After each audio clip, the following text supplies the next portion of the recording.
مبرات هايلو مرران جدمان في هرو قدرو ولا قاران هرو قدرو ولا قاران رفتيجون تولي واقعيو مال سيقول مال أقاباتا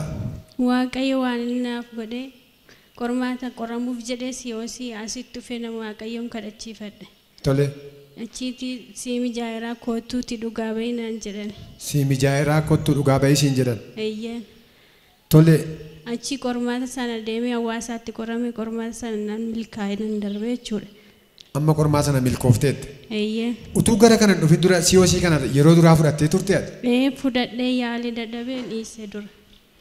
isa booddee gara kana dhuftee gaafa dura dhuftu namni waaqayyoo jecha maalii siin jedhanii ati immoo amantee fudhattee baate sii mijaa'eeraa kottu dhugaa bahi na jedhan sii mijaa'eeraa kottu dhugaa bahi jechuma kaas irratti dubbatan isa booddeen deemte isa booda nan deeme achi deeme qormaata nan qorame nan milkaa'e naa mijaa'e akkuma isaan jedhan amma sii mijaa'ee siyoosii kee dabarteetti siyoosii nan darbe inni kabiraan immoo kan maanotoon taa'u feesi dhugaan baane achi ji'a shanaffaa gaaf 19 Adaamaatti beeksisatu bahe amma gaa erga siyoosiin kee fudhattee booddee erga dookimentii of harkaan gaatte booddee beeksisatu bahee jechuudha beeksisa kana hojii tole achi deemee nan dorgomee qormaata sana qorameen eeggataarra taa'e tole achi isaa booda bilbilanii na waamanii hojii nan argadhe jechuudha amma hojii ittiin argattee jirta jechuudha mee sabni waaqa harka keessatti buusaa waaqayyoof galata galchaa tole gaatamma duraan siyoosii qoramtee abdii kutadheen ture jettee gara kana dhufte namni waaqayyoo sii kadhatee milkooftee yookaan mijooftee sii mijaa'ee jedhanii hin deemtee siyoosii sana fudhattee hin dabarte ammas beeksisatu ba'e isallee hin dabarte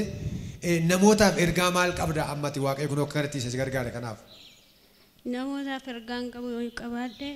warri abdii kuttanii akkuma koo baratanii dookimentii keessan qabatanii teessanii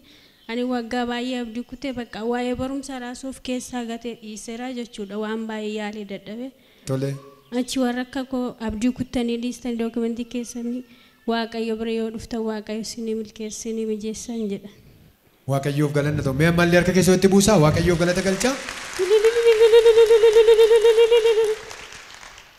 ofii keetii immoo isa kana sii godhin immoo maal jetta waaqayyo isa kana sii godhe waaqayyo isa kana naan godhe waan jechuun